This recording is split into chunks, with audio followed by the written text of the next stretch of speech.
Hello, welcome to Money Moves University. I'm James Jackson III. I spent years in investment banking and in community banking, and the gap between those two worlds is exactly why Money Moves University exists. Before we get into today's topic, I want to put a number right in front of you. Workers who negotiate their salary earn an average of $5,000 to even $10,000 more per year than those who accept the first offer. Compounded over a 10-year career, that gap does not add up to $50,000 to $100,000. It adds up to far more because every raise, every bonus, every retirement contribution is calculated on top of a base that was set too low on day one. Now, here's the question. Do you know your number? Not a rough idea, not a range you pulled from the air, your actual market value, backed by data, ready to say out loud with confidence. Today, we are talking about how to know your number before you walk into any room and what it costs you every single year that you don't. So, let's get into it. I want to start by reframing something. Most people who are under-earning, wait, is that a word? Under-earning? I'm going to use that anyway. Most people who are under-earning are not under-earning because they are not working hard enough. They are under-earning because they lack talent or skills or value. They are under-earning because nobody ever told them it was okay to ask, and nobody taught them how. Think about what most of us were taught about money and working growing up. Be grateful that you have a job. Do not talk about money. Do not seem greedy. Do not rock the boat. If you do good work, the right people will notice you and reward you. That last one is the most dangerous myth of all. Because in the real world, organizations do not reward people who wait silently. Come on now. They reward people who advocate for themselves, clearly, professionally, and with evidence. And here's what happens when you do not advocate. The average employee who stays at the same company for 2 years earns 50% less over the lifetime than someone who moves or negotiates regularly. Staying loyal without negotiating is one of the most expensive financial decisions a person can make. And most people make it every single year without realizing it. The 70-10-10-10 system that we discussed in the last episode only works if the income flowing into it is where it should be. The best budget in the world has a ceiling if your earnings have one too. Today, we're going to raise that ceiling. Let me tell you how my career actually unfolded because it is not the story that most people would expect. After I left investment banking, I never had to look for a job. Not once. Every opportunity came my way through the network I had built, relationships I had invested in, people who knew my work, trusted my character, and thought of me when something opened up. I made a deliberate decision early on to build my soft skills along with my technical ones. Leadership, communication, how to walk into a room, how to hold a conversation with a CEO and a community organizer in the same week and make both of them feel heard.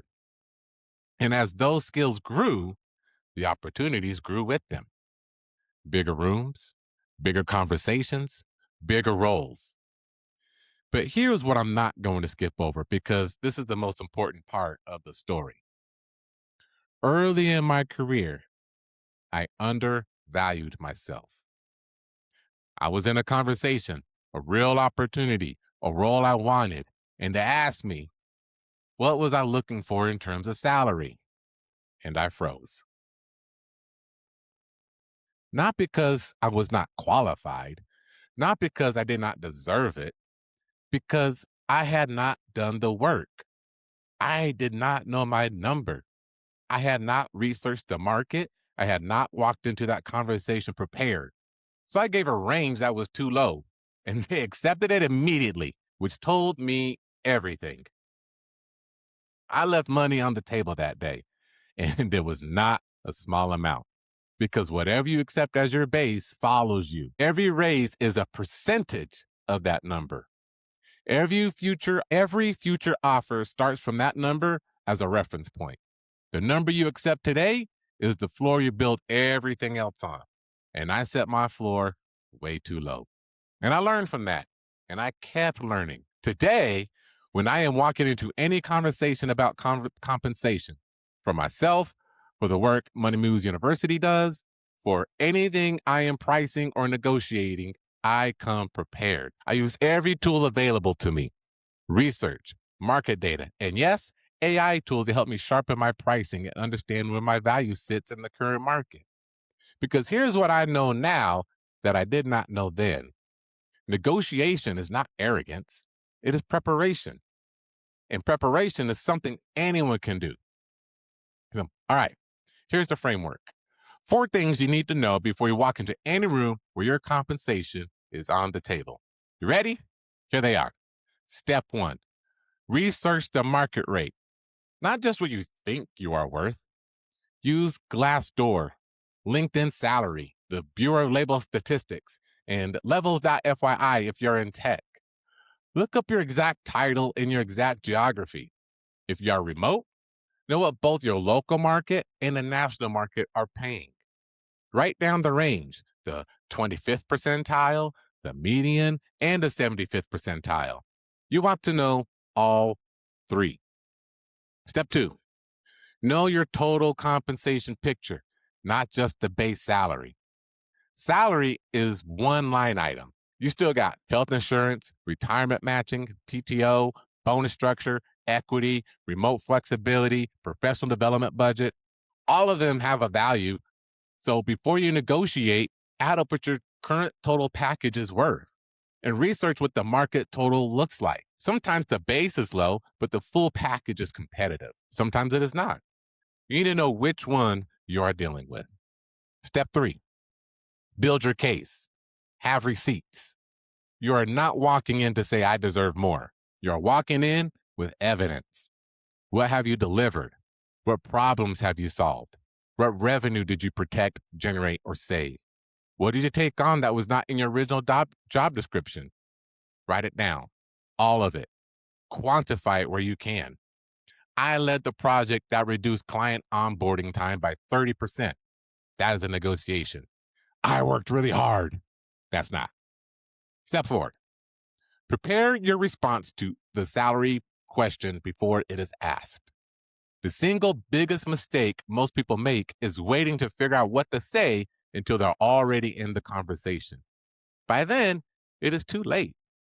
Practice your number out loud. Practice your range. Practice what to say if they push back. Practice what to say if they accept immediately. Role play it with someone you trust, or you can even use an AI tool to run the conversation with you so you can hear how you sound before the real thing. And one more thing about the salary question specifically, because this is the exact moment I just told you I froze. When someone asks you for your range, they're not looking for your floor. They're gathering information. If you lead with a number that is too low, they will anchor to it. Lead with the top of your research range, not the fantasy number, the top of what the market data actually supports for your role, your experience, and your geography. The person who names the number first sets the frame. Make sure it is your number, not theirs. Now, I want to talk about something that goes beyond negotiation, because for a lot of people, the negotiation is not even the first problem. The first problem is that they're only accessing opportunities that everyone else can see: the job board, the posting, the application pile. Here is the truth about how career-defining opportunities actually move. Most of the best roles are filled before they are ever posted. Y'all feel me? They go to the people they already know and trust. I did not look for a single job after leaving investment banking. Every opportunity came to me because I had invested in real relationships before I needed them, because people knew what I stood for and what I was capable of. And the accelerant for all of it was not my technical resume. It was my soft skills. Communication. Not just talking, but being the person in the room who makes complex things clear and makes people feel understood. Leadership, taking ownership before you have the title, volunteering for the hard problem, being the person who moves things forward, being the builder, reliability, doing what you say you're going to do when you said you would do it. This sounds basic, but it is rare. Generosity, showing up for other people's goals, not just your own. The people who helped me most were the people I helped first. These are not soft. They are the hardest skills to develop and the most valuable ones in any market. Build them deliberately and build the relationships that carry them. All right, action steps. Here's exactly what I want you to do this week. There are 3 actions. 1, research your market rate today. Go to Glassdoor, LinkedIn Salary, or Bureau of Labor Statistics. Look up your exact job title in your exact location. Write down the 25th percentile, the median, and the 75th percentile. Then honestly assess where your experience puts you in that range. That is your number. Action 2, gather your receipts. Open a document and list everything you have delivered in the last 12 months that is not reflected in your current compensation. Projects, problems solved, responsibilities added, results quantified. This is your negotiation case. Whether you use it next week or next year, just have it ready. Then action 3, practice your number out loud. I know it sounds crazy, but do it. Say your salary number or your rate or your price out loud today. Not in your head, out loud. Use an AI tool. Use a friend. Use your bathroom mirror. The first time you say it should not be in front of someone who can hire you. Get comfortable with the number before the room asks for it. Know your number before you walk into any room, because the room will ask, and your answer sets the floor for everything that follows. All right, career moves, negotiating your worth. Know your number before you walk into any room. So here's a recap of your action step this week. Research your market rate, write your receipts, and practice your number out loud before the next time anyone asks for it. 3 things. Do all 3 and connect this back to the last 2 episodes.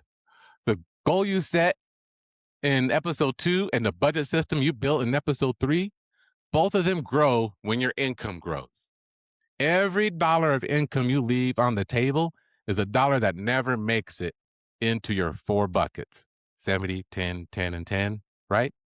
That is the real cost of not negotiating. If today's episode hits home, share it. Send it to someone who's about to walk into a salary conversation or someone who has been doing the work without getting paid for it.